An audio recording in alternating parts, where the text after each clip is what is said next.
The swamp's secret. The child's heartbeat was fading. Seraphina pressed deeper into the black water of Thornwood Swamp, her vampire strength the only thing keeping the 7-year-old boy's head above the surface as his life slipped away in her arms. Blood from savage claw marks painted crimson trails across the dark water, and his fever burned against her cold skin like an accusation. She should have left him to die. 2 centuries of survival had taught her one unbreakable rule: never involve yourself with other supernatural beings. But when those golden eyes that held too much ancient wisdom for such a small face, had looked up at her through the mist, something in her undead heart had cracked open for the first time since 1847. "Stay with me, little wolf," she whispered, though she didn't understand why she'd called him that. The boy stirred, his small hand gripping her shirt with surprising strength. "Mama," he breathed, and the word hit her like a physical blow.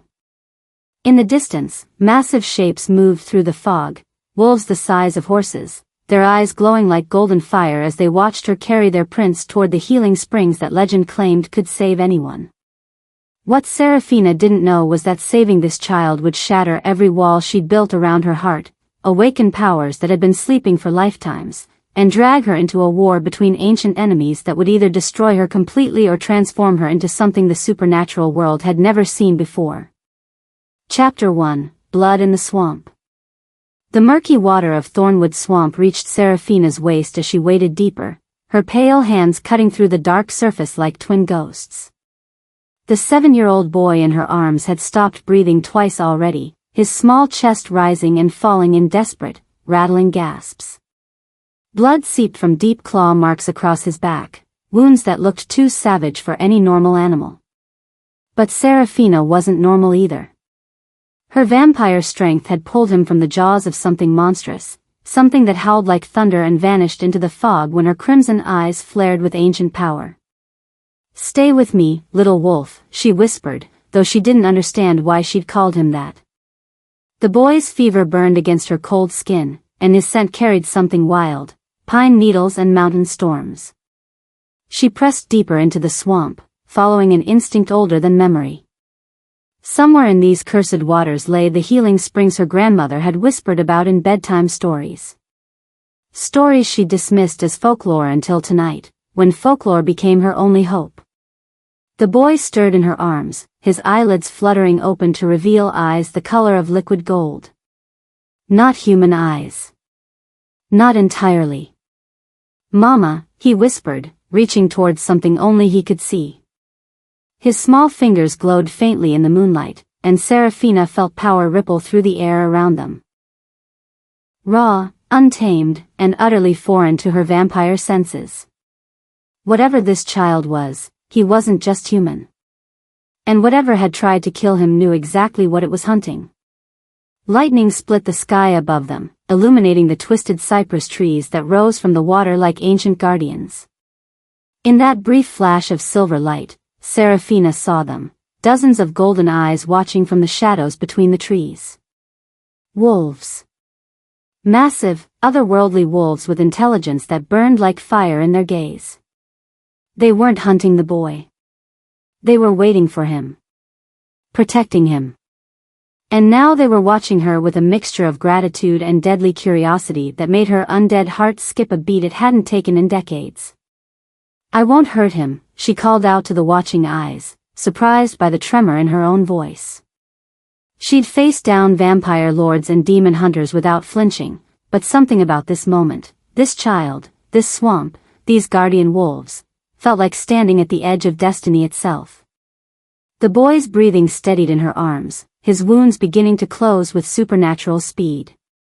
As the healing springs finally came into view, glowing with an ethereal blue light that made the entire swamp shimmer like a dream, Seraphina realized she wasn't just saving a child's life.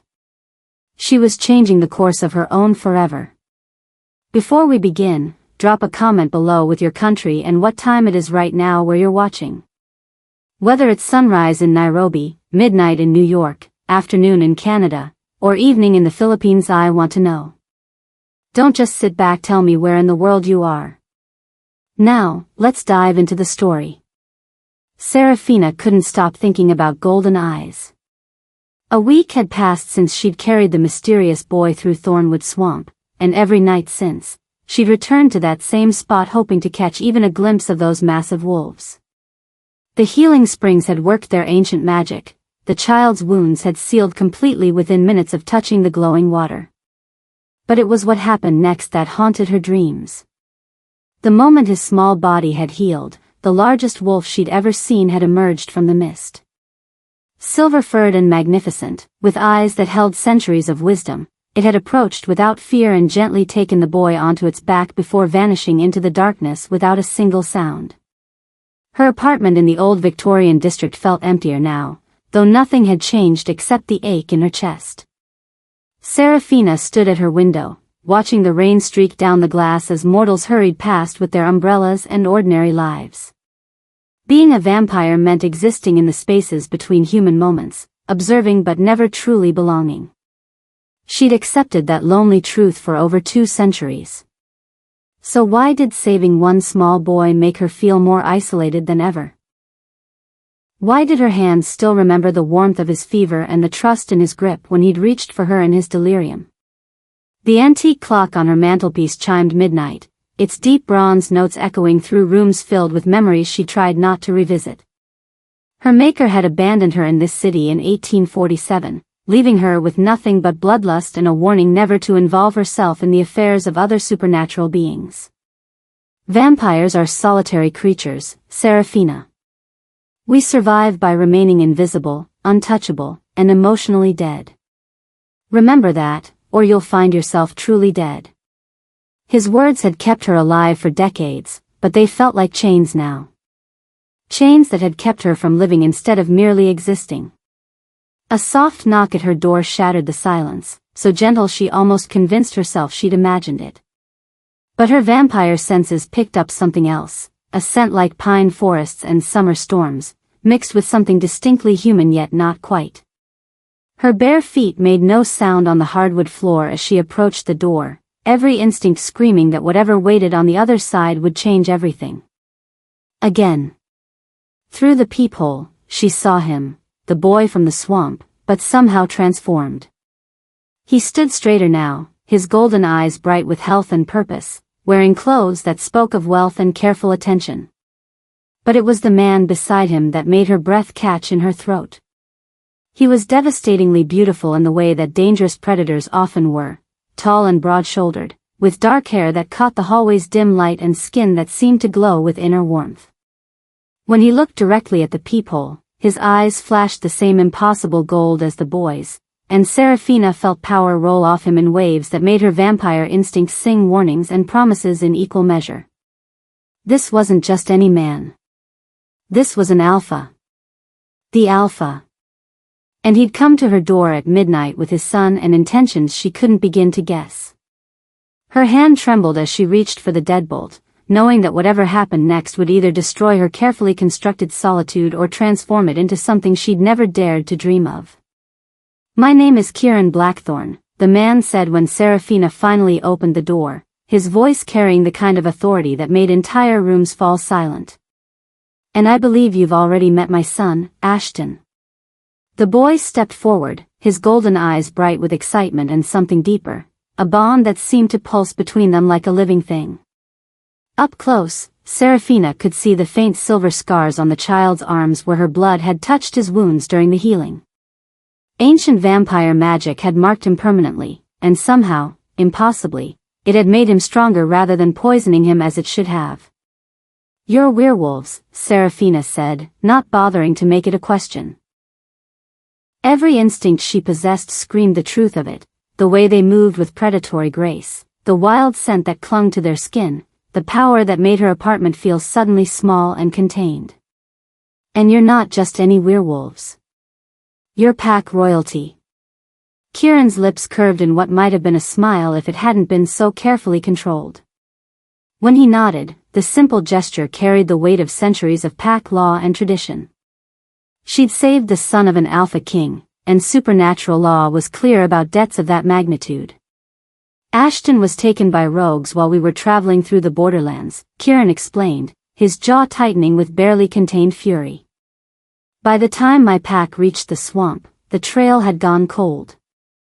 We spent 3 days searching before we caught your scent mixed with his. You pulled him from water that would have drowned him and found healing springs that even we had forgotten existed. You saved my heir, Seraphina Ravencrest.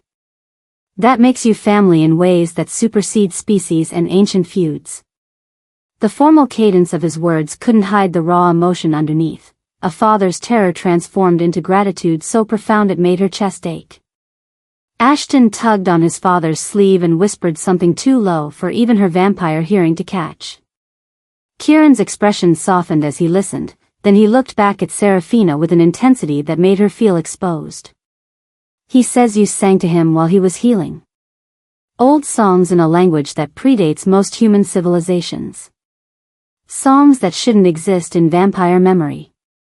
She had sung to him, lullabies her own maker had hummed centuries ago, melodies that seemed to rise from somewhere deeper than conscious thought.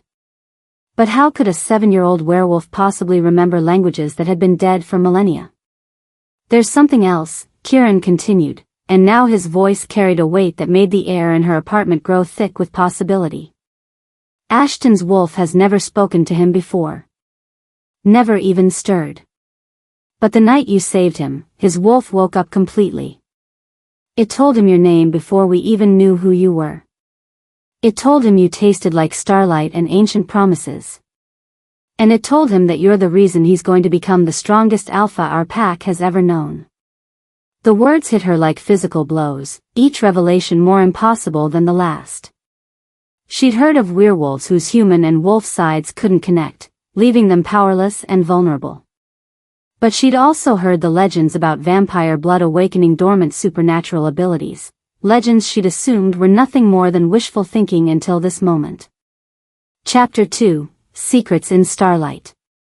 Show her, Ashton, Kieran said gently, and the boy stepped forward with a confidence that seemed far too mature for his small frame. He held out his hand palm up, and Seraphina watched in fascination as golden light began to pool in his cupped fingers like liquid sunshine.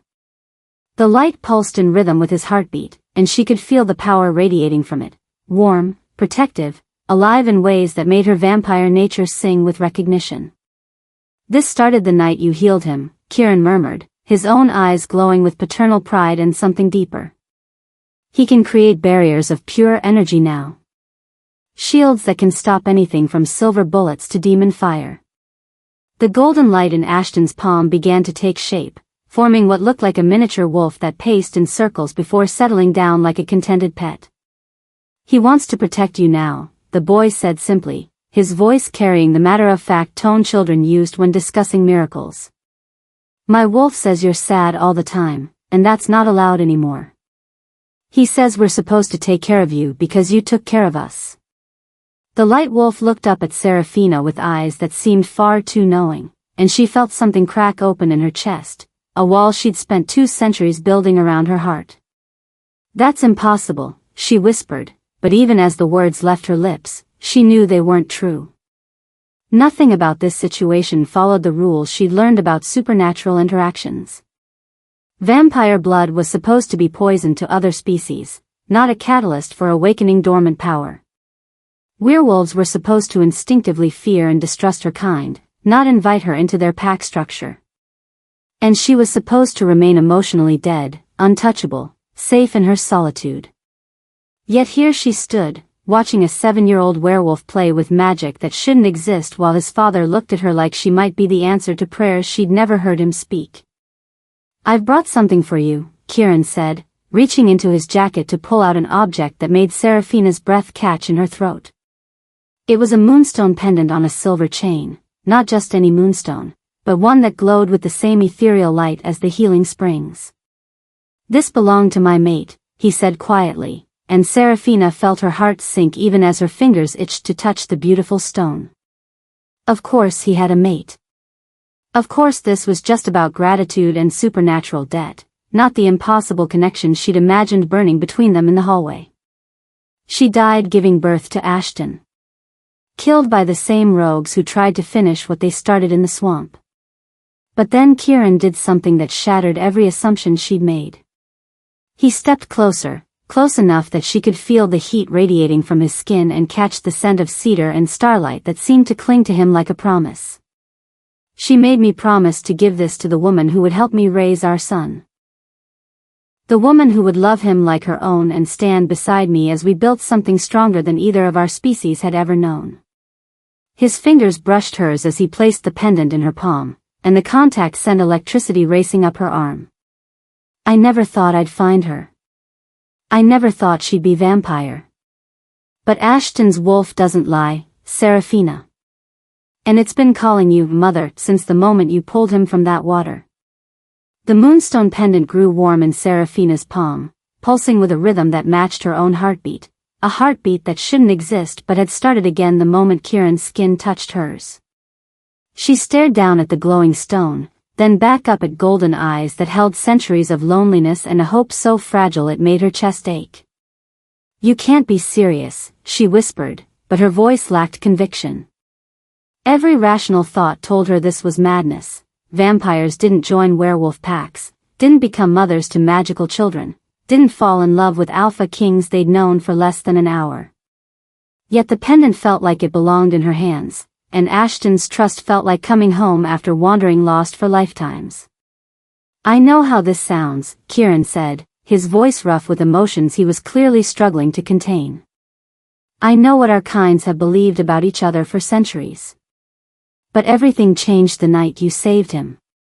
The pack elders have confirmed it. Your blood didn't just heal Ashton, it awakened something in his genetic line that's been dormant for generations. He's going to be the first hybrid alpha in recorded history, vampire touched and stronger for it. And that makes you part of pack law whether you accept it or not. The weight of his words settled around her like chains made of starlight, beautiful, binding, and completely life-altering. Ashton moved closer, his small hand finding hers with the kind of trust that could break hearts or heal them completely. Will you stay with us? He asked, and his golden eyes held all the vulnerability that his father was too proud to show.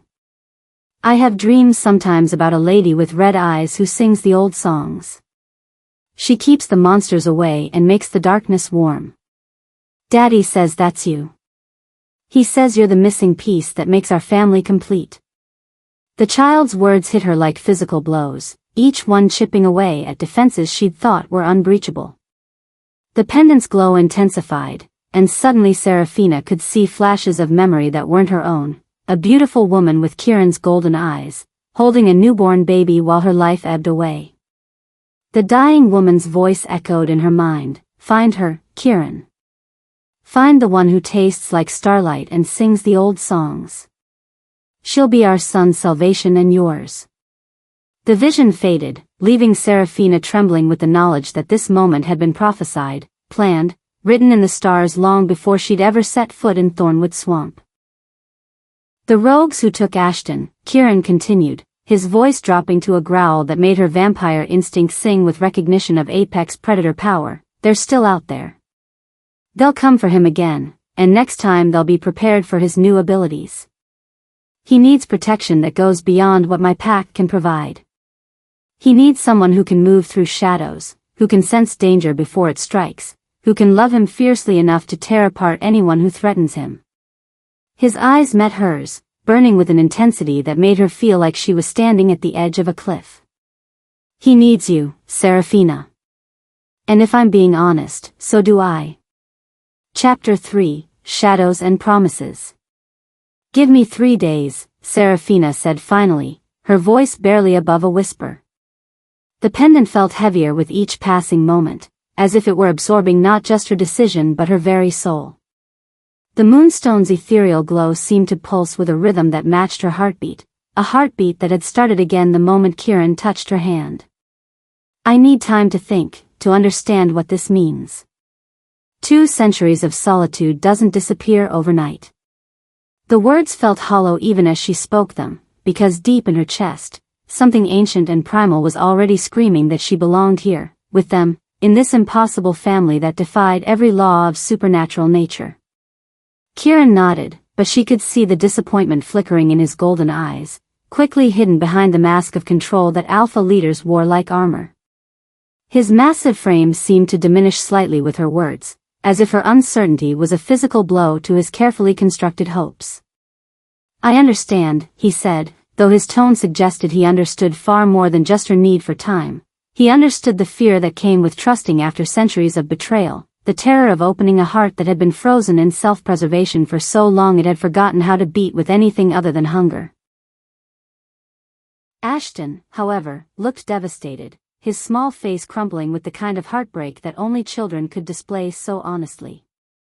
His golden eyes filled with tears that he tried valiantly to blink back, his small shoulders squaring with a bravery that was heartbreaking in its determination. "Did I do something wrong?" he asked in a voice so small it made Seraphina's chest ache. "My wolf says you're supposed to stay with us.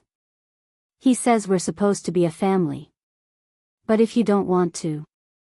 The child's words trailed off into a silence that felt like the end of the world. "You did nothing wrong, little wolf," Seraphina said, dropping to her knees so she could meet his eyes at his level. The pendant swung forward as she moved, catching the light from the hallway and casting rainbow patterns across the boy's tear-streaked face. Sometimes grown-ups need time to make sure they're making the right choice. It doesn't mean the choice is bad, it just means it's important enough to be careful about. She reached out hesitantly and wiped a tear from his cheek with her thumb, marveling at how warm his skin felt against her cold touch. Kieran's voice carried the weight of unspoken promises and barely contained desperation when he spoke again. "I won't lie to you about the danger, Seraphina. The rogues have been tracking our movements for months. They know we're in the city, and they know Ashton has awakened new powers. 3 days might be longer than we have." He reached into his jacket and pulled out a small silver device that looked like a cross between a phone and a compass, its surface etched with symbols that seemed to shift and move in the dim light. "This will reach me instantly if you need us." "And Seraphina?" His voice dropped to barely audible, rough with emotions he was clearly struggling to contain. "If they come for you because of what you've done for us, I'll tear apart this entire city to find you." The device felt warm in her palm when he placed it there, and she could sense the magic woven into its construction, not just werewolf pack magic, but something older, more complex. Power that spoke of ancient alliances and protective spells that had been maintained for generations. "What is this exactly?" she asked, turning the device over in her hands. The symbols on its surface seemed to recognize her touch, glowing faintly with silver light that matched the pendant's energy. "It's a pack bond communicator," Kieran explained, his fingers brushing hers as he showed her the activation sequence. "But this particular one belonged to my mate. She modified it with magic I've never fully understood, power that goes beyond traditional werewolf abilities. When you hold it, I can sense not just your location but your emotional state, your level of danger, even your dreams if you're unconscious." His golden eyes met hers with an intensity that made her breath catch. She made it for someone she'd never met but always believed would come. Someone who would need to be part of our pack bond even before she fully accepted what that meant. Ashton stepped forward and wrapped his small arms around her waist in a hug that nearly brought her to her knees. His warmth seeped through her cold skin, and she felt his wolf's energy curl around her like a protective embrace. But there was something else there too, something that made her vampire senses sing with recognition. Power that felt familiar in ways she couldn't explain, ancient and pure and utterly unique. "Thank you for saving me," he whispered against her shirt. "Even if you can't stay, thank you for making the scary go away." When he looked up at her, his golden eyes were bright with unshed tears but also with a wisdom that seemed far too old for his small face. "My wolf says you're scared too, but you don't have to be. We won't let anyone hurt you ever again." The child's words carried a weight that made Seraphina's breath catch, not just the promise of protection, but the certainty of someone who had faced far worse than rogues and survived through sheer force of will and love. "What scares you, little one?" she found herself asking, her hand moving to stroke his dark hair without conscious thought. "What makes a brave boy like you understand so much about being afraid?" The moment the words left her lips, she felt Kieran tense behind his son, and she realized she'd stumbled onto something significant, a truth that neither father nor son had spoken aloud but that hung between them like a shadow. Ashton's grip on her waist tightened, and when he spoke, his voice carried an echo of something ancient and sorrowful. I dream about fire sometimes. And people screaming. And a lady who isn't Daddy's mate but who loved me anyway. She saved me from the bad men, but saving me hurt her really bad. His golden eyes met hers with startling directness. My wolf says those aren't dreams. He says they're memories from before, when I was too little to understand but old enough to remember in my bones. Seraphina felt the pendant grow suddenly hot against her chest, and she looked up to see Kieran's face had gone pale beneath his naturally warm complexion. Ashton, he said carefully, his alpha authority tempered with paternal gentleness, we've talked about this. Those are just nightmares left over from when you were sick. Your mother died giving birth to you, but she loved you completely. You know this. But the boy shook his head with the kind of certainty that brooked no argument. No, Daddy. The lady in my dreams isn't the lady in the pictures you showed me. She's different. She has dark hair like mine and eyes that change color when she's using magic. And she's not alone, there are other kids with her, kids who smell like me but different. Like they're part of the same pack but not really. His small hands fisted in Seraphina's shirt as if anchoring himself to something solid. And then the fire comes, and the screaming starts, and she grabs me and runs while everything burns behind us. The pendant was burning against Seraphina's skin now, hot enough that she was surprised it wasn't singeing her clothes. She lifted it away from her chest, intending to set it aside until it cooled, but the moment her fingers closed around the moonstone, the world exploded into vision and memory and truth so overwhelming she nearly collapsed under its weight. She was no longer standing in her apartment doorway. She was in a village that existed somewhere between reality and dream, where houses built from living wood rose toward a sky painted in shades of twilight that never quite became night. Children played in streets paved with stones that glowed with their own inner light, their laughter carrying on air that tasted of magic and ancient promises. But these weren't human children, and they weren't entirely werewolf or vampire either. They were something else, something beautiful and impossible and absolutely real. The children moved with inhuman grace, their eyes shifting colors like living jewels as their emotions changed. Some had claws that extended and retracted at will, while others could manipulate light itself, weaving it into shapes that danced around their fingers like living creatures. They were hybrids, not the first of their kind like Ashton was supposed to be, but the last remnants of a bloodline that had existed for centuries before the Shadow Court decided that evolution itself was an abomination. The luminous, a voice said beside her, and Seraphina turned to see a woman with Ashton's dark hair and eyes that shifted from gold to silver to deep violet as she watched the children play. That's what we called ourselves. The children born when love transcended species barriers and created something the world had never seen before.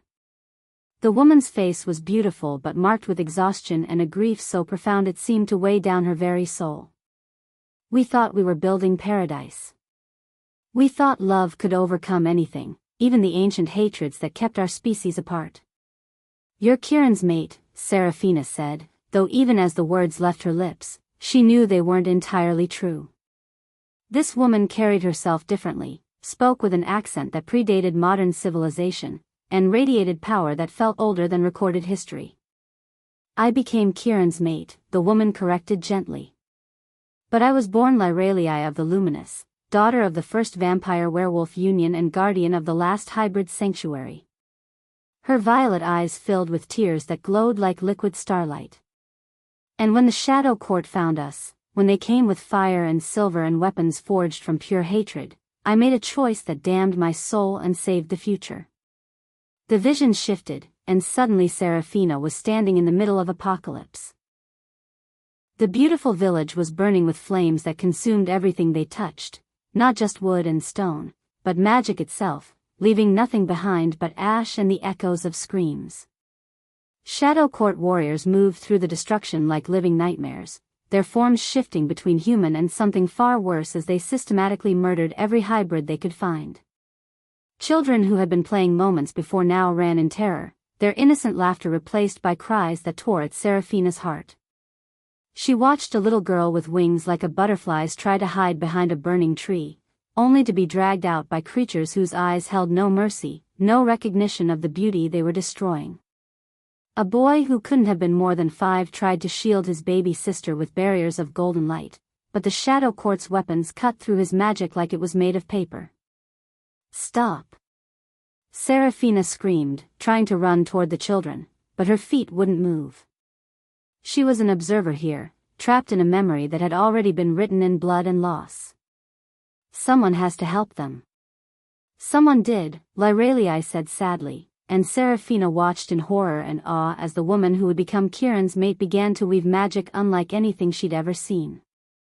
Power poured from her hands in waves that seemed to bend reality itself, creating protective barriers around the few surviving children while simultaneously reaching out with tendrils of energy that sought something specific among the chaos.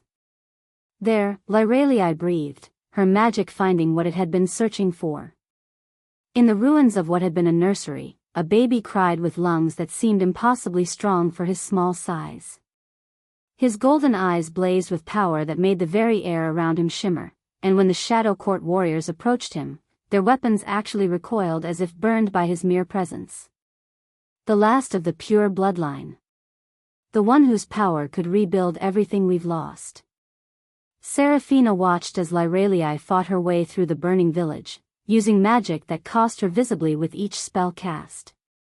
Her beautiful face grew gaunt, her violet eyes dimmed, and her graceful movements became increasingly desperate as the power required to maintain her protective barriers began to consume her very life force. But she never hesitated, never faltered, never stopped moving toward that crying baby who represented the last hope of an entire civilization. "Why?" Seraphina asked, tears streaming down her face as she witnessed the systematic destruction of everything beautiful and innocent in that magical village. "Why did they hate you so much? What threat could children possibly pose?" "We were proof that the old ways were ending," Lyralii replied, her voice growing weaker as her magical exertion took its toll. "For millennia, the Shadow Court has maintained power by keeping supernatural species separated, ensuring that fear and mistrust prevented any alliances that might challenge their authority. But love doesn't care about politics. Love doesn't respect boundaries. And when love creates children who are stronger than either parent species." She gestured toward the baby, who was now floating in a bubble of protective energy that made even the Shadow Court's elite warriors hesitate. Well, that's when fear turns to desperation. The vision shifted again, and Seraphina found herself in a place that felt like the space between heartbeats, a realm where magic took physical form and time moved according to will rather than physics. Lyralii stood in the center of a complex ritual circle, the rescued baby cradled in her arms while power that looked like liquid starlight flowed around them both. But this wasn't healing magic or protection spells. This was something far more dangerous and desperate. "Memory magic," Lyralii whispered, her voice carrying harmonics that seemed to come from multiple dimensions at once. "The most forbidden art in supernatural history, because it requires the caster to sacrifice their own existence to power the transformation." She looked down at the baby in her arms, her violet eyes filled with a love so profound it made Seraphina's chest ache. "I'm going to give you a new history, little prince. A new family, a new identity, a new chance at life. And when your power awakens fully, when you're old enough to face what's coming, someone will find you who's strong enough to stand beside you." "But the price," Seraphina breathed, understanding beginning to dawn with horrifying clarity. "What happens to you?" "I become the memory," Lyralii said simply. "My existence, my history, my very soul gets woven into the spell that creates his new identity. I become Kieran's mate in every way that matters, in memory, in magic, in the love that will shape how he raises this child. But the real me, the luminous princess who failed to save her people, she dies here in this space between worlds where no one will ever find her grave." The baby in her arms began to glow with silver light that seemed to respond to her words, and Seraphina realized she was watching the creation of the most complex magical working in recorded history. Lyralii wasn't just changing the baby's identity, she was rewriting the memories of everyone who would be involved in his life, creating an entire false history that would feel completely real to everyone it touched. Kieran Blackthorne, Lyralii continued, her form beginning to become translucent as the spell consumed her essence. Alpha King of the Northwestern Territories, leader of the most powerful werewolf pack in North America. A good man, a strong leader, someone who will love this child as his own because he'll believe that's exactly what he is. Her violet eyes found Seraphina across the magical distance that separated them. And you, vampire who tastes like starlight. You who will find him when his true nature awakens. You who will stand between him and the Shadow Court when they come to finish what they started. How did you know? Seraphina asked, her voice breaking with the weight of prophecy and sacrifice she was witnessing. How could you possibly know I would be the one? Because I've seen the threads that bind all our fates together, Lyralii replied, her smile radiant even as her physical form continued to fade. Because love calls to love across centuries and species and the vast darkness between stars. Because when the Shadow Court finally finds him, he'll need someone who understands what it means to exist between worlds, someone who knows how to love despite the cost, someone whose very nature has been shaped by surviving impossible odds. The ritual circle began to pulse with energy that made reality itself seem fragile, and Seraphina watched as Lyralii poured the last of her existence into magic that would give Ashton, the last prince of the luminous, a chance at the normal childhood his people had died trying to protect. But just before the spell reached its crescendo, before Lyralii disappeared completely into the false memories she was creating, she spoke one final time. He's not Kieran's biological son, she said, her voice already becoming an echo of an echo. But he is Kieran's son in every way that matters. Love him as your own. Protect him as his mother would have.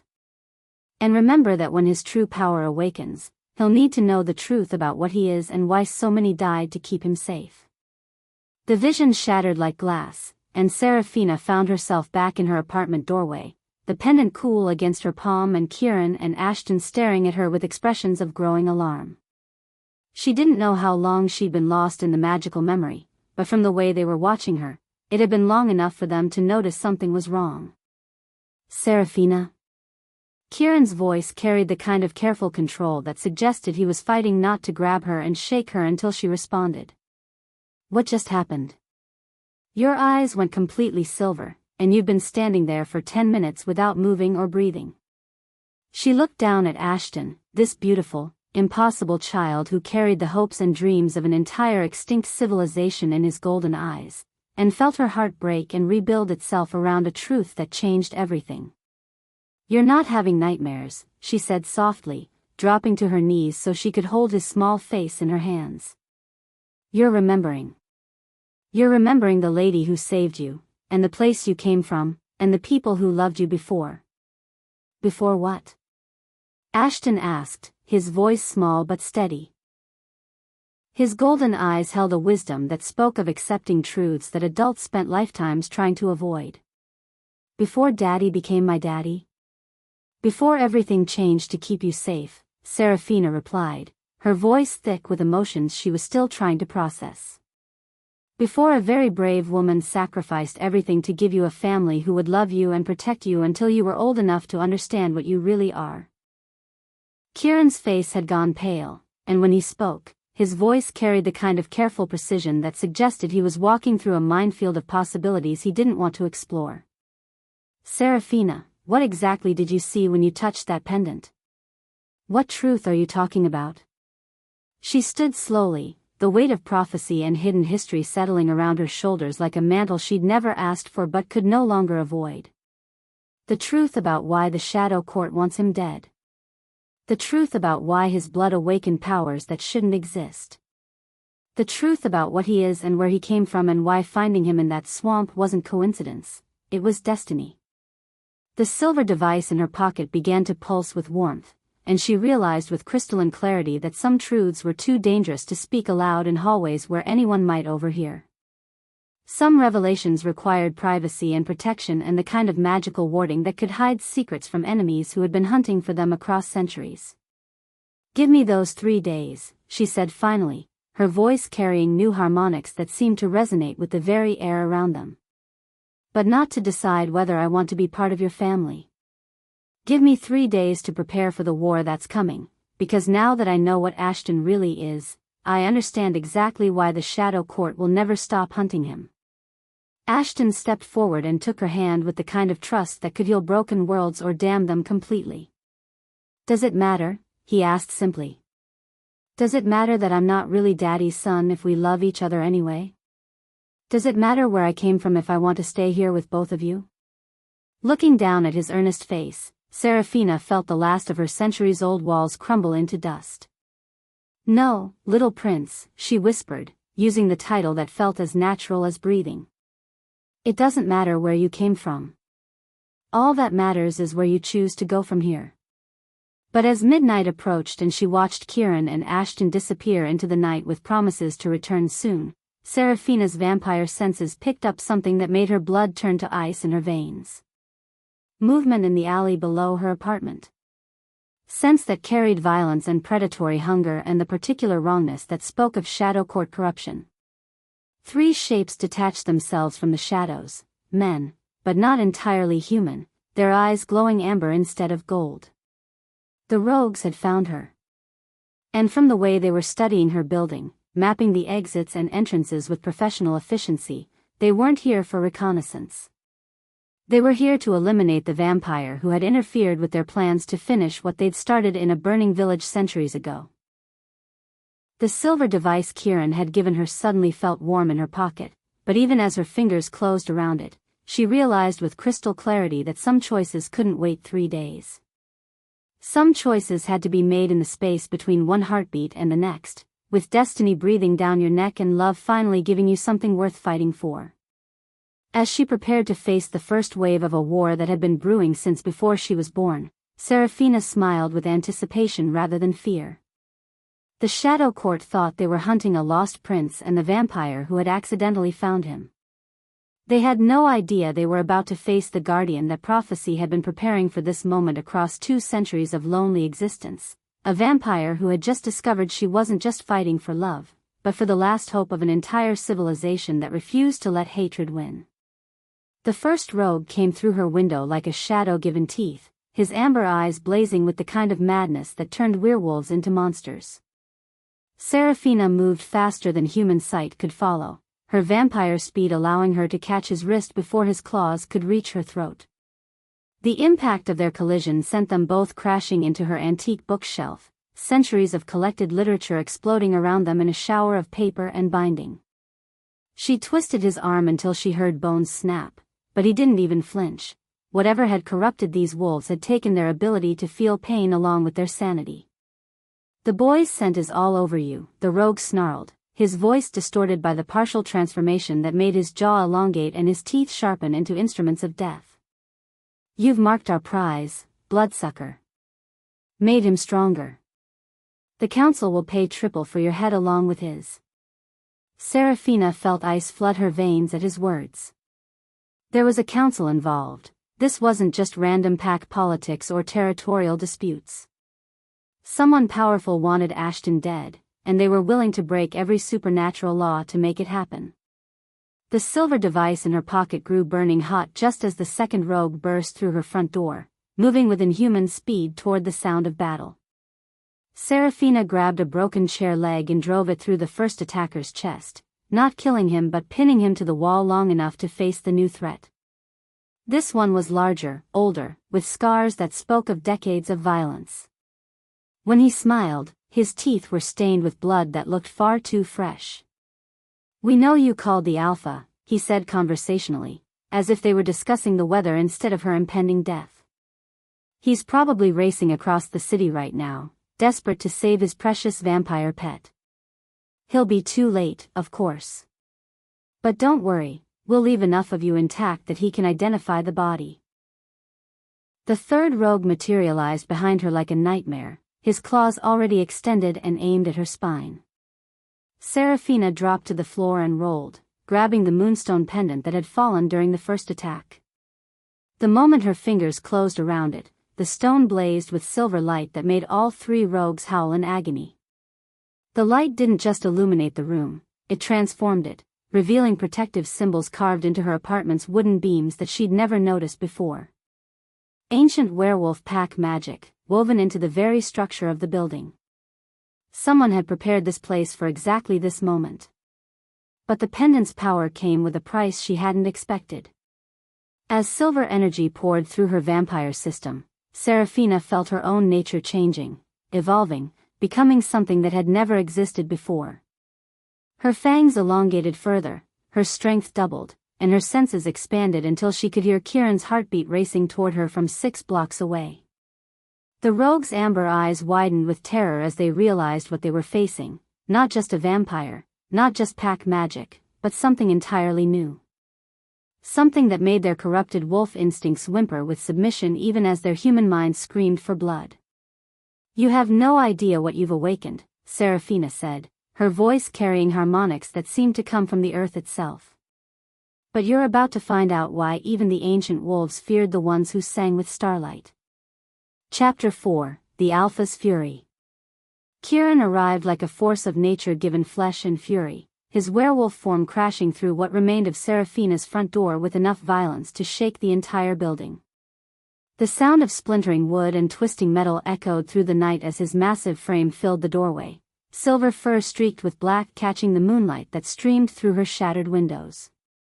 In his wolf shape, he was magnificent and terrifying, muscles that moved like liquid power beneath his coat, claws that could rend steel, and eyes that burned with protective rage so pure it made the air around him shimmer with supernatural heat. The 3 rogues froze as alpha dominance slammed into them like a physical blow, their amber eyes flickering between submission and desperate rebellion.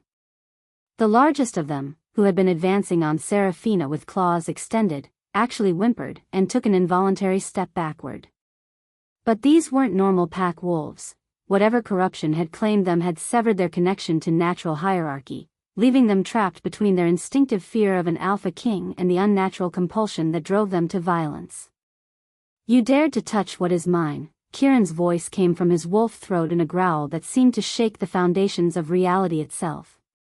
The words carried harmonics that spoke of ancient pack law and blood oaths that transcended species boundaries. Seraphina felt the sound resonate in her bones, awakening responses that her vampire nature shouldn't have possessed. The pendant around her neck blazed with silver light that seemed to answer his rage with power of its own. The largest rogue tried to run, his corrupted instincts finally overriding whatever compulsion had brought him here. But Kieran moved faster than physics should have allowed, his massive form intercepting the corrupted wolf and driving him to the ground with crushing force. The impact created a crater in her hardwood floor, and Seraphina watched in fascination and growing desire as this civilized man transformed into something primal and utterly ruthless when protecting what he claimed as his. The sight of him in full protective fury awakened something deep in her chest, not just attraction, but recognition. She'd seen this before, this particular way he moved when defending what mattered most. The graceful economy of violence, the careful control that ensured maximum effectiveness with minimal collateral damage, the way his golden eyes tracked threats with predatory precision while simultaneously checking to ensure she remained safe. But how could she have seen this before when they'd only met days ago?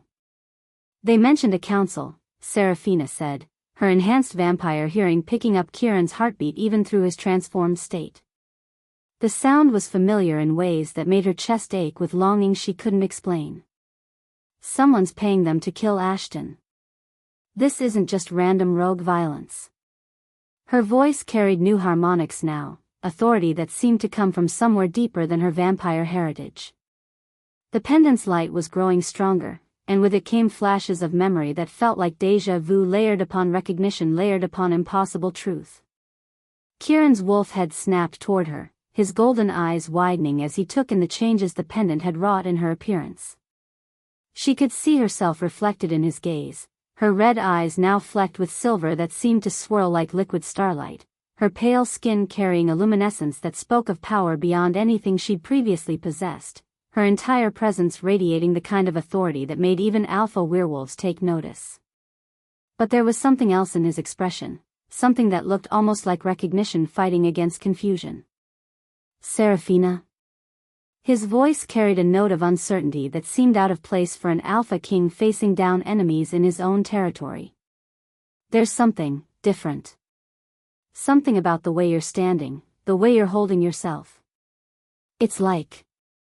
He shifted back to human form without conscious thought, his naked body magnificent in the silver light as he stood frozen, staring at her with an expression of dawning wonder and impossible hope. The second rogue, still pinned to her wall with the chair leg she'd driven through his chest, began to laugh. A sound like breaking glass and madness that made the pendant's light flicker ominously. "Oh, this is rich," he wheezed, blood frothing at his lips as his amber eyes gleamed with malicious delight. The great Alpha King doesn't even recognize his own mate when she's standing right in front of him. "Tell me, Wolf Lord, what do you think happens to souls that refuse to stay dead?" "What are you talking about?" Kieran demanded, but his voice lacked conviction. His golden eyes kept drifting back to Seraphina, and she could see him cataloging details, the way she moved, the cadence of her voice, the protective stance she'd taken between him and the remaining threats. Details that shouldn't mean anything but clearly did.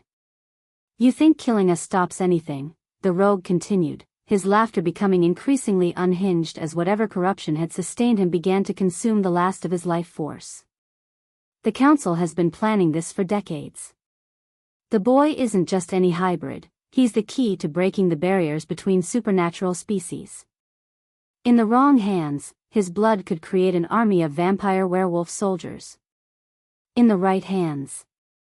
He coughed up blood that glowed faintly amber in the pendant's light. "Well, let's just say there are powers in this world that make your little pack politics look like children playing dress-up." But as the rogue spoke, the pendant around Seraphina's neck began to pulse with increasing urgency, its silver light growing so bright it cast shadows that seemed to dance with lives of their own. And with each pulse, memories began to surface, not the careful, controlled visions she'd experienced before, but a flood of recognition that threatened to drown her in the weight of impossible truth.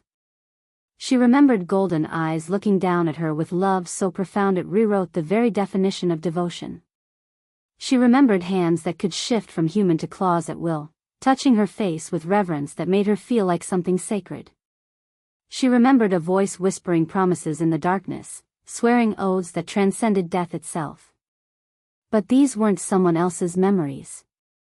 They were hers. "No," she whispered, her voice breaking as the pendant's magic tore away barriers that had been carefully constructed around her very soul. "That's impossible. I'm vampire. I've been vampire for 2 centuries. I remember my maker, I remember the hunger, I remember." "You remember what you were supposed to remember," a new voice said, and Seraphina spun to see the third rogue had shed his corrupted form entirely. In his place stood a figure she recognized from dreams that had haunted her for decades, tall and elegant, with silver hair that seemed to move with its own wind and eyes like liquid moonlight. "Hello, my dear student. It's time you learned the truth about what you really are." Kieran's growl filled the apartment with menace that made the very air vibrate with warning. "Thaddeus," he snarled, and Seraphina felt recognition slam into her like a physical blow. This was her maker, the vampire who had found her in 1847 and transformed her into something that existed between life and death. But as she looked at him now, with the pendant's magic stripping away layers of false memory, she realized he wasn't vampire at all. "Oh, very good," Thaddeus said with mock applause, his form shimmering as illusion magic began to fall away like discarded clothing. "Though it took you long enough to see through my disguise. I suppose love really does make even the strongest wolves blind to obvious truths." His appearance shifted, revealing features that were neither human nor vampire nor werewolf, but something far older and infinitely more dangerous. "Witch," Seraphina breathed, and felt the word resonate in her bones with the weight of recognition. "You're the witch who helped orchestrate my reincarnation." The pendant was burning against her skin now, its silver light so intense that she could feel it reaching into the deepest corners of her soul and dragging forth memories that had been buried beneath layers of carefully constructed amnesia. She remembered lying in a bed that smelled of herbs and magic, her body racked with pain that went beyond physical as she fought to bring new life into a world that wanted to destroy it. She remembered golden eyes filled with tears as strong hands held hers, offering comfort that couldn't ease the agony of choices that would damn her soul to save her child's life. She remembered the moment when everything changed, when love became sacrifice and sacrifice became the only path to hope.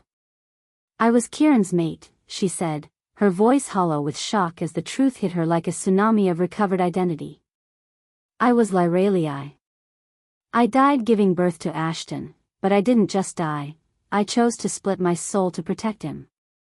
The memories were coming faster now, overwhelming in their clarity and devastating in their implications. She remembered the spell that had torn her very essence in two, sending one part to remain with her newborn son as a guardian spirit while the other part was reborn as something that could protect him from threats that werewolves couldn't handle. Kieran's face had gone white with shock, but his eyes blazed with recognition that spoke of dreams finally remembered and prayers finally answered. "Lyralii," he whispered, her true name falling from his lips like a sacred incantation. "My God, it's really you. I knew something was familiar, I knew there was a reason I felt like I'd been searching for you my entire life, but I thought you were gone forever." "I was supposed to be, Seraphina," Lyralii replied, her voice thick with emotions that felt both foreign and completely natural. "The spell was designed to keep my memories locked away until Ashton was old enough to need both parts of his protection. The vampire who could move through shadows and guard him from supernatural threats, and the mother who would love him fiercely enough to tear apart anyone who tried to harm him." Thaddeus clapped his hands in delight, his witchcraft aura filling the apartment with power that made reality itself seem negotiable. "Brilliant, wasn't it? A working of such complexity that it took me 3 decades just to design the theoretical framework. Split soul reincarnation with selective memory barriers, genetic template preservation, and cross-species ability integration. My masterpiece, really." His expression turned serious, and suddenly the apartment felt like it was balanced on the edge of a knife. "Though I do wish you'd awakened under better circumstances." "Why now?" Kieran demanded, his alpha authority compelling truth from even a witch powerful enough to orchestrate soul magic. "Why reveal this now, when the Shadow Court is actively hunting us?" "What's changed?" "What's changed," Thaddeus said grimly, "is that the Shadow Court has discovered what your son really is. They know he's not just any hybrid, he's the child of the most powerful werewolf-vampire pairing in recorded history, carried to term through magic that should have been impossible, and protected by a soul split that makes him effectively immortal as long as both halves of his mother exist."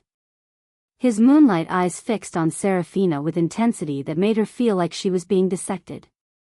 "They're not just coming to kill him anymore. They're coming to capture him and use his blood to create an army of hybrid soldiers under their control." The weight of revelation was staggering, but beneath the shock, Seraphina felt something else awakening, power that went beyond her vampire abilities, beyond what the pendant had unlocked, beyond anything she'd ever imagined possible.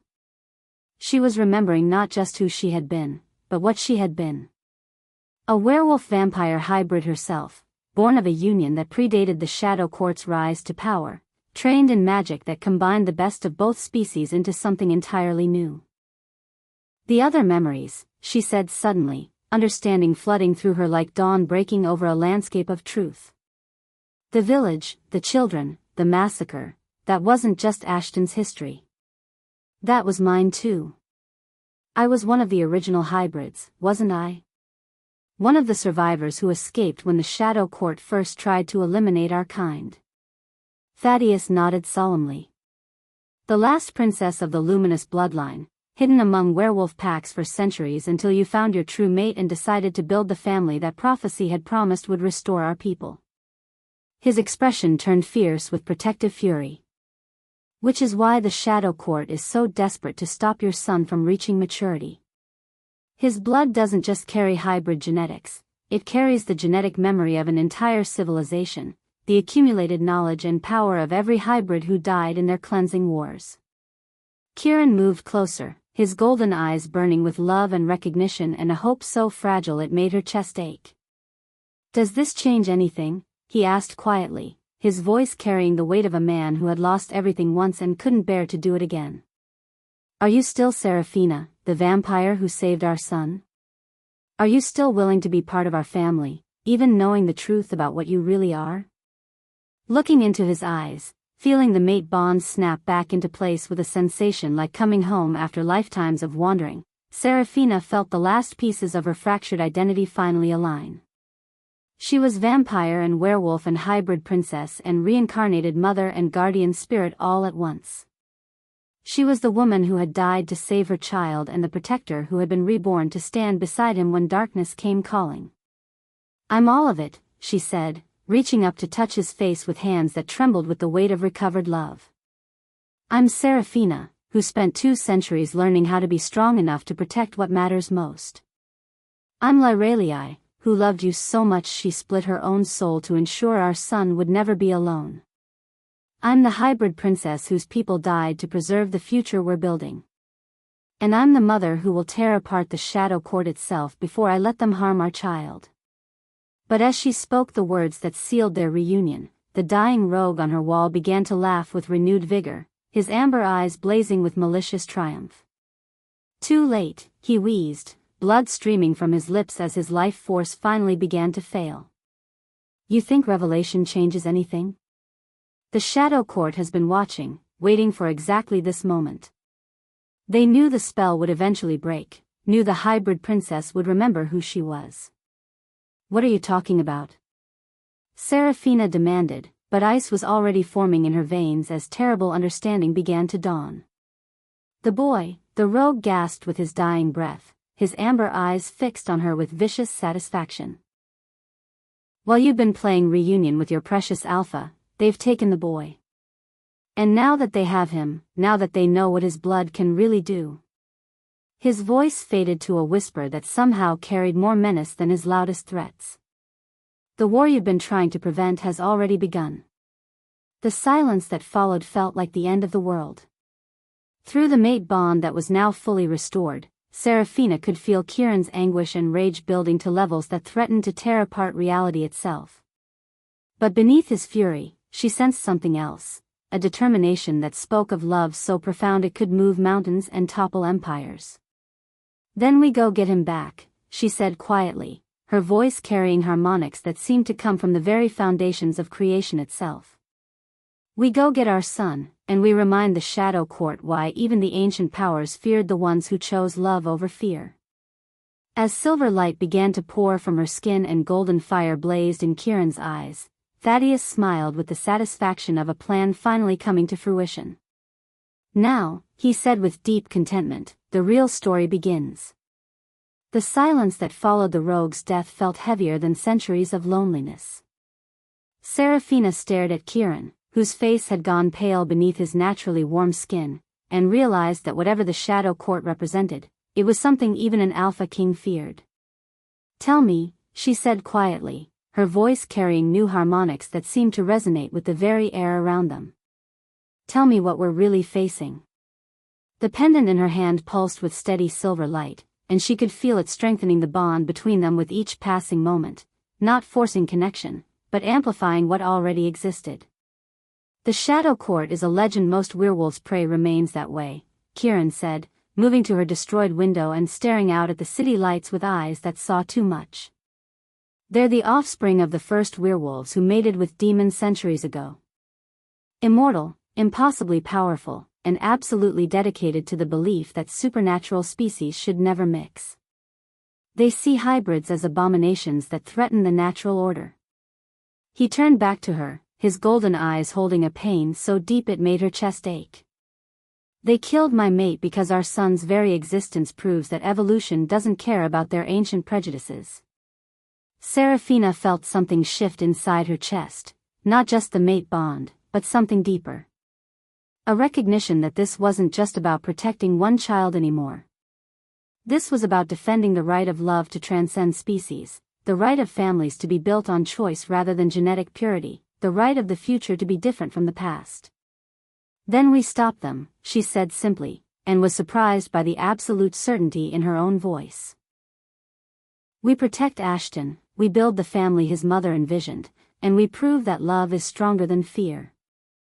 It won't be that simple, Kieran warned, but she could see hope flickering in his eyes for the first time since the rogues had spoken the Shadow Court's name.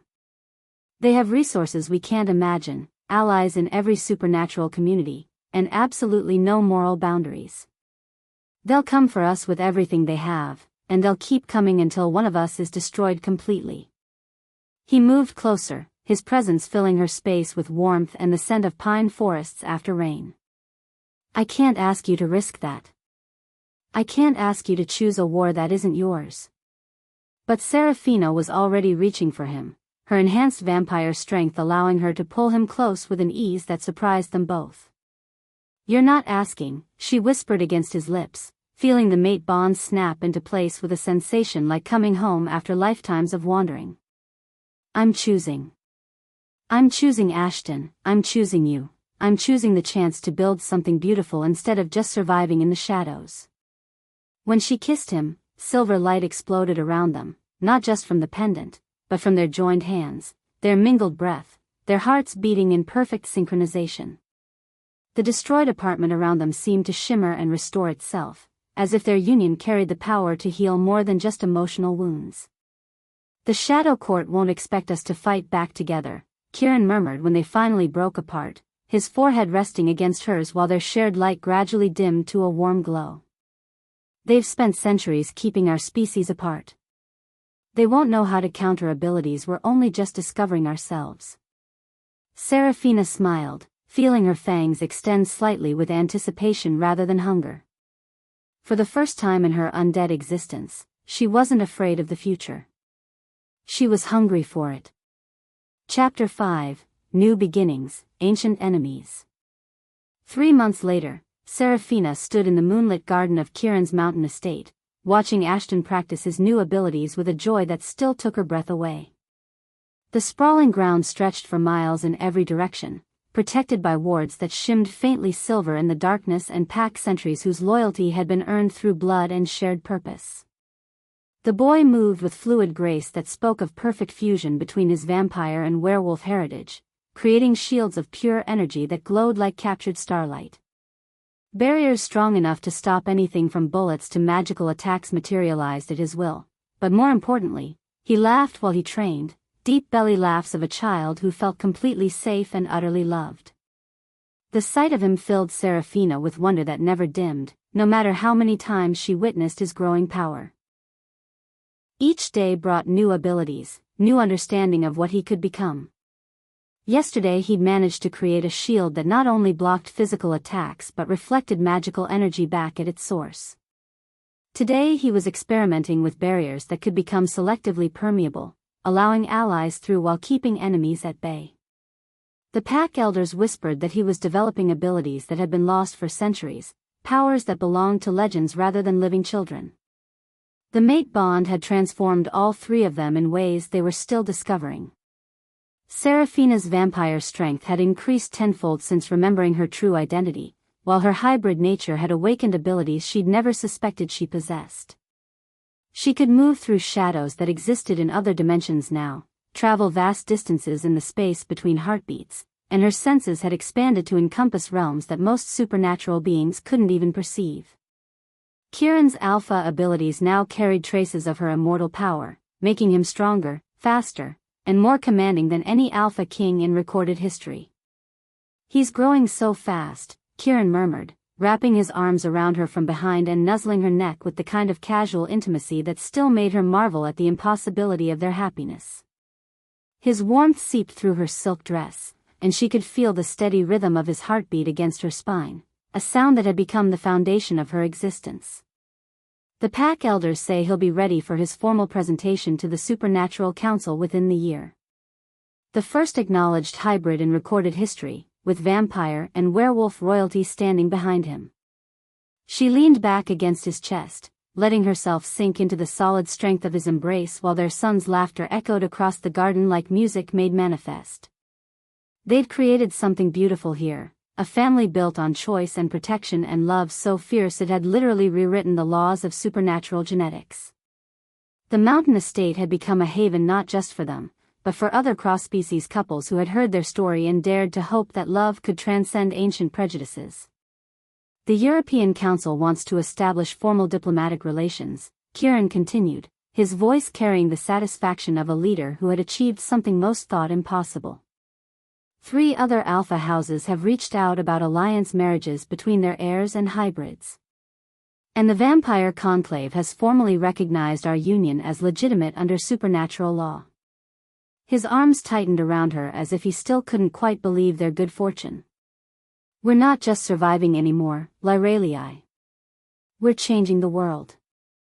The pack had accepted her more easily than either of them had dared hope, especially once her true identity as a hybrid princess had been revealed. Her ability to move through shadows made her invaluable for reconnaissance and protection, while her immortal knowledge of historical supernatural politics had already prevented 2 potential territorial disputes and brokered a peace treaty between warring vampire covens. She was no longer the solitary vampire who existed in the spaces between human moments. She was Seraphina Blackthorne, mate to an alpha king, mother to a miracle child, and guardian of a love story that was inspiring change across the globe. But underneath their happiness lay a current of constant vigilance that never entirely disappeared. The Shadow Court had gone silent after their attack on her apartment, but silence from enemies that powerful was often more terrifying than open warfare. Their intelligence network had identified at least 7 Shadow Court cells operating across North America, all of them focused on gathering information about Ashton's abilities and the growing alliance between supernatural species that his existence represented. The Denver pack reported unusual activity along their eastern border yesterday, Seraphina said, her enhanced senses automatically scanning the perimeter even as she spoke. Shadow magic signatures that disappeared the moment their sentries tried to investigate. And the Seattle vampires found 3 of their safe houses compromised, though nothing was taken. She turned in Kieran's arms to face him, seeing her own concerns reflected in his golden eyes. They're probing our defenses, testing our response times. Building towards something. Ashton's voice carried across the garden as he called out to them, bright with excitement over a new shield configuration he'd managed to create. The barrier he'd formed was unlike anything Seraphina had seen before, translucent but shot through with veins of silver and gold that pulsed like living things. When he threw a practice dagger at it, the weapon didn't just bounce off but seemed to be absorbed and then expelled with twice its original force. "Did you see that?" Ashton asked, his golden eyes bright with the pride of accomplishment. "It doesn't just stop attacks, it makes them stronger and sends them back. Uncle Thaddeus says it's because I'm learning to channel the energy instead of just blocking it." The boy had taken to calling the witch who had orchestrated Seraphina's reincarnation his uncle, and Thaddeus had embraced the role with surprising devotion. "Incredible," Kieran said, and Seraphina could hear the paternal pride in his voice mixing with strategic appreciation for what such an ability might mean in actual combat. "Show us the selective permeability you were working on earlier." Ashton nodded eagerly and began weaving energy between his hands, creating a barrier that seemed to shimmer with its own intelligence. But their happiness came with a price neither of them had fully understood until tonight. As they watched Ashton practice his abilities, silver lights suddenly erupted from the tree lines surrounding the estate. Not the warm, protective light of mate bonds or healing magic, this was cold, sharp, carrying the scent of winter graves and ancient hatred that made every supernatural instinct Seraphina possessed scream warnings. The light cut through their protective wards like they were made of paper, and she felt the carefully constructed defenses that had taken months to establish simply cease to exist. "Get him inside," Kieran commanded, his voice taking on the alpha authority that compelled instant obedience from every pack member within miles. "Now." But even as Seraphina moved toward their son, she knew they were already too late. The silver light was spreading too fast, and she could sense presences materializing within its glow, beings of such power that reality itself seemed to bend around them. Ashton had frozen in place, his young face pale but determined as he expanded his shields to encompass all 3 of them. The energy barriers he created blazed with unprecedented intensity, but Seraphina could see strain in the way he held himself, feel the toll such a massive working was taking on his still developing abilities. I can hold them, he said through gritted teeth, his voice carrying an echo of the ancient power that flowed in his hybrid blood. But not for long.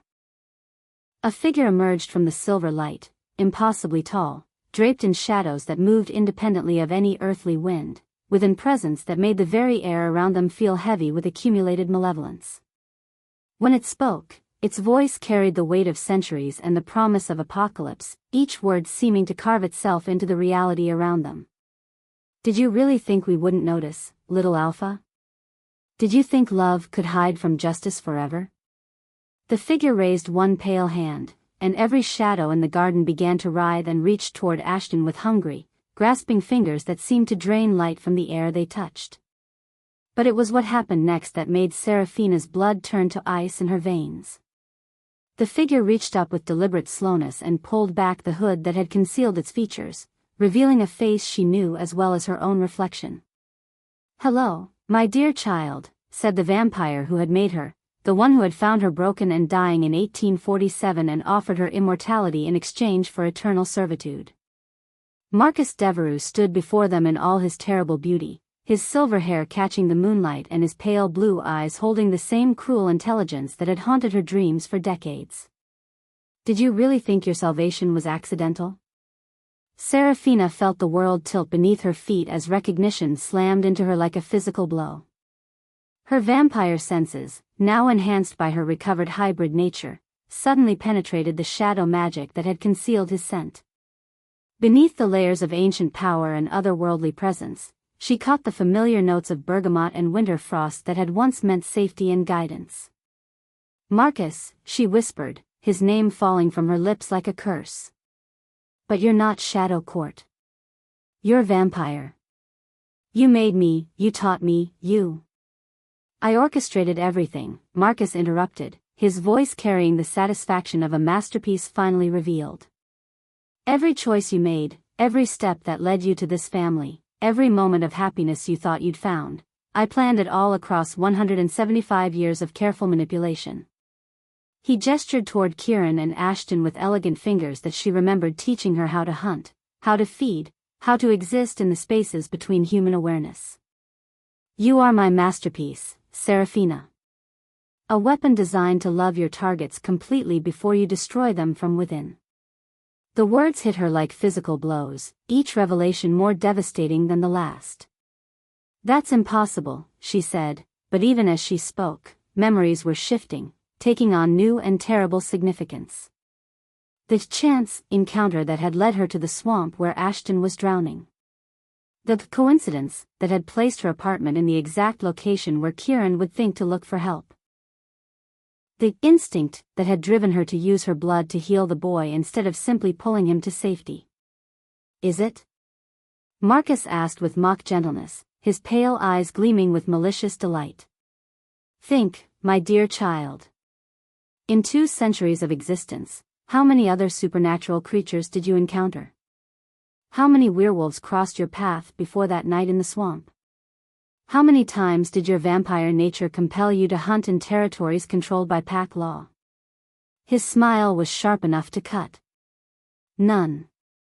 Because I made sure you remained isolated, pure, untainted by allegiances that might interfere with your ultimate purpose." Kieran's growl filled the garden with menace that made the very ground beneath their feet vibrate with warning. "You're lying," he snarled, his golden eyes blazing with protective fury as he moved to place himself between Marcus and his family. "Seraphina chose us. She saved our son out of love, not compulsion. The mate bond is real, I can feel it in every heartbeat." "Oh, the mate bond is quite real," Marcus agreed with the air of someone explaining a particularly clever trick. "That was the beauty of my design. I didn't create a puppet, puppets are too easy to detect and control. I created a person who would genuinely fall in love with her targets, who would develop authentic emotional connections that would make her the perfect weapon." His gaze fixed on Seraphina with an intensity that made her feel like a specimen under glass. "Tell me, darling, when did you first begin to question your maker's abandonment? When did you start to wonder why a vampire powerful enough to create someone like you would simply disappear without explanation?" The truth hit her like an avalanche of realization, crushing and inescapable. She had wondered about his abandonment, had spent decades questioning why someone who claimed to care for her would leave without warning or contact.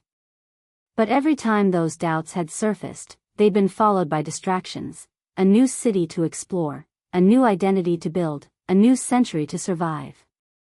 "You were there," she whispered, horror dawning as patterns that had seemed random revealed their underlying design. "All those times I thought I was alone, you were watching. Guiding. Making sure I stayed isolated until you needed me." "Brilliant, isn't it?" Marcus said with genuine pride. 175 years of careful cultivation, ensuring you developed exactly the right combination of strength, compassion, and desperation for connection that would make you irresistible to our targets. And when the time came, when the hybrid child manifested his abilities and the Blackthorne bloodline needed to be eliminated, my weapon was perfectly positioned to strike. Ashton's shields flickered as shock and betrayal warred with his determination to protect his family. "She's not a weapon," he said fiercely, his young voice carrying harmonics that spoke of power beyond his years. "She's my mother. She loves us. You can't make someone love people just by magic." "Can't I?" Marcus asked with cruel amusement. He raised his hand, fingers moving in patterns that seemed to leave trails of silver light in the air. "Seraphina, darling, would you be so kind as to demonstrate for the boy? Show him what you really are underneath all that carefully constructed emotion." Seraphina felt something stir in the depths of her vampire nature, not the warm, protective instincts that had guided her for months, but something cold and sharp and utterly foreign to everything she thought she knew about herself. Power that didn't belong to her hybrid heritage or her recovered memories, but to something else entirely. Something that had been waiting patiently for this moment to awaken. "No," she gasped, fighting against the compulsion that was trying to override her consciousness. "I won't hurt them. I love them. That's real, whatever else you did, the love is real." But even as she spoke, she could feel her body beginning to move without her permission, her hands rising toward Kieran and Ashton with intent that horrified her. "Love," Marcus mused as if the word amused him. Such a useful emotion. So easy to manufacture when you understand the underlying psychological mechanisms. Did you know, for instance, that vampire bonding can be artificially induced through careful manipulation of blood chemistry and shared trauma? Or that protective instincts can be triggered through exposure to beings whose genetic signatures are specifically designed to activate nurturing responses? The garden around them began to change as more Shadow Court operatives emerged from the silver light, beings that existed in the spaces between species, neither fully one thing nor another but something far more dangerous than either. They moved with coordinated precision that spoke of centuries of planning, taking positions that would prevent any escape while maintaining clear lines of attack toward their primary targets. "The boy's blood," Marcus continued conversationally, as if they were discussing the weather rather than the systematic destruction of everything Seraphina held dear, "contains genetic sequences that are absolutely unique in supernatural history. Not just hybrid vigor, but the accumulated power of every cross-species union that has ever occurred. With the right rituals, the right applications of ancient magic, that blood can be used to create soldiers who combine the best attributes of every supernatural species while maintaining perfect loyalty to their creators." Kieran's transformation began without warning, his human form dissolving into something far more primal and dangerous. But this wasn't the controlled shift she'd seen him use before. This was something desperate and absolute, drawing on power reserves that would leave him vulnerable if the battle went poorly. "You'll have to go through me first," he snarled, his massive wolf form placing itself squarely between Marcus and Ashton. "Will I?" Marcus asked with genuine curiosity. "Seraphina, dear, would you mind removing that obstacle for me? I'd rather not damage the boy's father unnecessarily. He might prove useful for breeding purposes later." The compulsion hit her like a physical force, trying to override every choice she'd made and every bond she'd formed. Seraphina felt her vampire nature respond to programming that went deeper than conscious thought, deeper than memory, deeper than anything she believed was fundamental to her identity. Her fangs extended automatically, and her enhanced strength began to focus on the werewolf who stood between her and her mission. But as she took a step toward Kieran, something else awakened, not the cold weapon Marcus had created, but the hybrid princess who had chosen to split her soul rather than let her child face the darkness alone. Power that belonged to her original nature, not her artificial vampire conditioning, blazed to life in response to the threat against her family. "You made one mistake," she said, her voice carrying harmonics that seemed to resonate with the very foundations of reality. "You based your weapon on the vampire you created, but I'm not just vampire anymore. I'm hybrid. I'm the reincarnation of someone who loved these people long before you ever found me. And love that deep, love that willing to sacrifice everything." Silver light began to pour from her skin, not the cold radiance of Shadow Court magic but something warm and alive and utterly inimical to the darkness Marcus represented. That kind of love doesn't break just because you programmed it to. As ancient magic began to tear apart everything they'd built together, Seraphina felt her true nature respond with power she'd never suspected she possessed, power that tasted like starlight and sang with the voices of the first immortals who had ever dared to love beyond their kind. The weapon Marcus had so carefully constructed was about to discover what happened when artificial programming met genuine choice, when manufactured emotion collided with the real thing. The battle for the future of supernatural evolution was about to begin in earnest, and neither side would emerge unchanged from what was coming. "Choose, Seraphina," Marcus said, his voice carrying the weight of centuries and the promise of absolute destruction. "Fulfill your purpose and destroy the abomination that threatens natural order, or watch me tear apart everything you've pretended to love while you're helpless to stop me." Looking at Kieran's golden eyes, seeing Ashton's determined face as he maintained shields that were already beginning to crack under the pressure of Shadow Court power, Seraphina made the choice that would define not just her own existence but the future of love itself. "I choose them," she said simply, and felt her artificial programming shatter like glass against the bedrock of genuine devotion. "I choose love over fear, choice over compulsion, family over purpose. And I choose to show you exactly why the ancient powers feared the ones who were willing to sacrifice everything for what mattered most."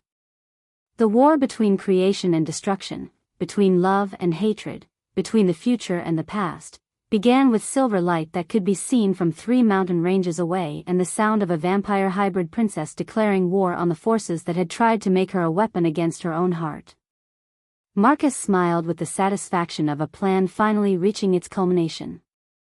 "Then let's see how much your precious love is worth when reality itself turns against you." End of Part 1. The Shadow Court's true plan is revealed. Ancient programming wars with genuine choice.